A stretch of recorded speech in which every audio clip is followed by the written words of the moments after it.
ابن جوزی نے لکھا ہے سینکڑوں سال پہلے، آج کے کسی عالم کی بات بتاتا تو لوگ انکار کرتے، سینکڑوں سال، کہتے ہیں بلخ میں قحط پڑ گیا، لوگ ہجرت کر کے سمرقند آ گئے، ایک سیدوں کا خاندان بھی آیا، ایک ایسی خاتون بھی آئی جس کے ساتھ 3 بیٹیاں تھی، بیٹا بھی کوئی نہیں، خاوند فوت ہو گیا، مسجد کے ساتھ مہمان خانے بنے ہوتے تھے، وہاں اس نے بچوں کو ٹھہرایا اور نکلی سمرقند میں کہ کوئی آدمی مل جائے اور اس سے کہوں کہ تھوڑی سی مدد ہو۔ وہ چلتے چلتی ایک سیٹھ کے پاس، رئیس کے پاس پہنچی۔ جن لوگوں کے پاس دولت آتی ہے نا، وہ کئی دفعہ سخت جملے کہنے لگتے ہیں جو اللہ کو پسند نہیں آتے۔ وہ سیٹھ کے پاس گئی تو جا کے کہنے لگی میں غریب ہوں، پریشان ہوں، بلخ میں قحط ہے، سارا زمانہ جانتا ہے، تو میں اس لیے سمرقند آئی ہوں، بیٹیوں کا ساتھ ہے، نہ رہنے کو جگہ ہے، نہ کھانے کو روٹی ہے، نہ پہننے کو کپڑا ہے، مہربانی کر تھوڑی مدد کر۔ کہنے لگا ہو کون؟ تو اس سیدزادی نے کان آگے کر کے، ہاں کسی پہ بھی حالات سخت آ سکتے ہیں، اللہ سے ڈرنا چاہیے، کان آگے کر کے نا کہنے لگی میں سیدزادی اور یہاں میرا اپنا کوئی نہیں، مہربانی کر۔ تو وہ سیٹھ صاحب، چودھری صاحب کہنے لگے مجھے کیسے پتا چلے گا تو سید ہے؟ تو سیدزادی نے اپنا پلو کھولا اور اپنے آنسو دونوں آنکھوں سے صاف کیے تو کہنے لگی اللہ تیرا بھلا کرے، میں ثابت نہیں کر سکتی کہ میں حضور کا خاندان، میرے پاس کوئی دلیل نہیں، میں نہیں بتا سکتی، چل ٹھیک ہے، چلی گئی۔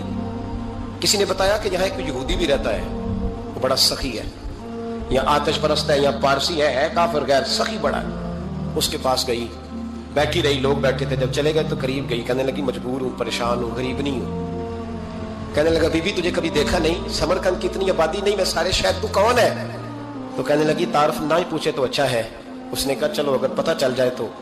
کہنے لگی میں مسلمانوں کے نبی کی اولاد ہوں، مسلمانوں۔ اس نے کہا پیغمبر خدا کی اولاد؟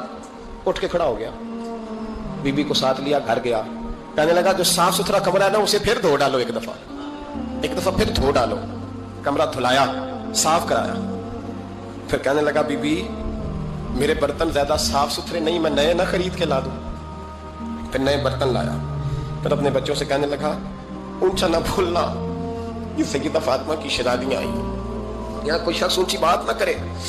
پھر کہنے لگا بی بی جو میرا بالکل طیب اور حلال رزق ہے نا، یہ اس میں سے لنگر ہے، لیکن چونکہ میں غیر مسلم ہوں، مجھے سلیقے نہیں آتے، جیسا تیسا بھی ہو نا اسے قبول کر لینا۔ خاتون کو کہنے لگا یہ گھر ہے، جب تک جی چاہے یہاں رہنا، اور دیکھنا ہو سکے تو رات اپنے نبی سے سفارش کرنا، میرا بھی کوئی مسئلہ، میری بھی کوئی قبولیت کہیں ہو جائے۔ وہ مسلمان کہلانے والا رات کو سویا، کہتے جنت سجی ہوئی ہے، لوگ جنت میں جا رہے ہیں، لائنیں لگی ہوئی ہیں، نبی پاک لوگوں کو جنت میں بھیج رہے ہیں، میں بھی دوڑ کے لائن میں لگ گیا، فرشتے نے میرا بازو پکڑا، کہا پیچھے ہٹ۔ تو میں دوڑ کے حضور کی بارگاہ میں گیا، میں حضور سارے جنت میں جا رہے ہیں کہ مجھے نہیں جانے دیتا۔ نبی پاک نے فرمایا تو کون ہے؟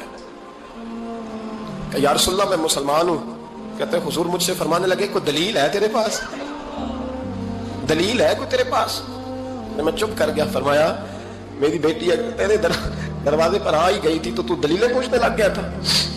ہم جا دوڑ جا۔ سویرے آنکھ کھلی تو گلیوں میں ڈھونڈتا پھرتا ہے، تلاش کرتا پھرتا ہے، کونے کونے میں جاتا ہے وہ سادات کا گھرانہ کہاں گیا، ڈھونڈتے ڈھونڈتے اس غیر مسلم کے دروازے پہ جا کے پہچان لیا۔ تو کہنے لگا خدا کا واسطہ جو تو نے نوکری کی ہے نا ان کی مجھ سے 11 گنا لے لے، یہ سادات کا گھر مجھے دے دے۔